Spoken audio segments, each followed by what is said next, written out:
Hello guys सबैलाई good morning. आज चाहिँ हामी धान काट्न विष्णु हाई गर न।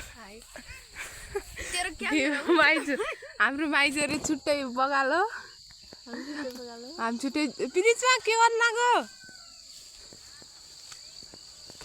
हामी चाहिँ अब यही बाटो जाने।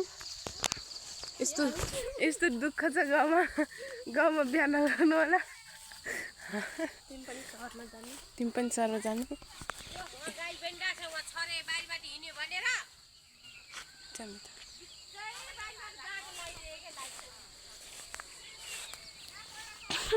हामी चाहिँ मैले भनेको हिजो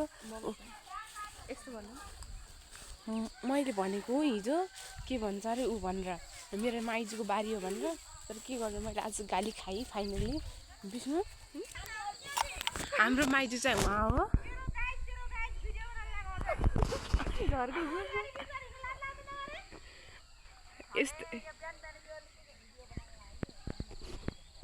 हाम्रो कविता दिदी चाहिँ उहाँ हो। बकरी घरको बच्चा बल्ल पुरुष गरेरमा गाइस।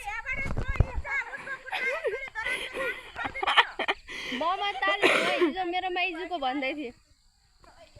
हेलो हामी चाहिँ फाइनली खानासाना खाएर अब धान काट्न जान लाग्छौँ। यस्तो घाम भइरहेको तरै पनि हामी जान्छौँ है विष्णु। ल जाऊ। यसको कपाल चाहिँ एकदम लामो छ। धमिन जस्तै छ छिट्यो। अब चाहिँ हामी जान्छौँ धान काट्न। एकचोटि बेलुका आन्छौँ।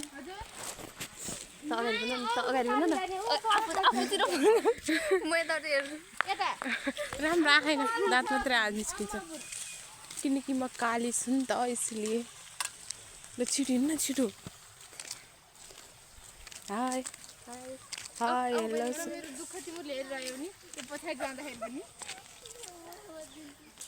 तिमीलाई नि पिराती चाहिन्न र बोल्न लाग्यो के हुन छिडाइ।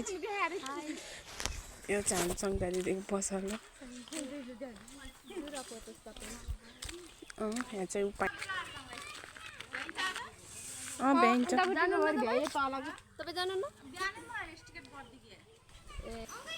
वा रेसरहरू वा साइकल यस्तो पनि हुन्छ हाम्रो यहाँ।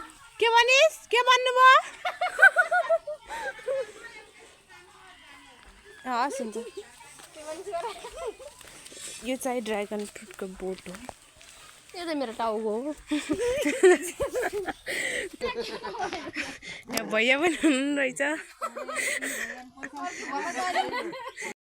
हेलो गाइस अब चाहिँ हामी चाहिँ अब नास्ता खाइसक्यौँ।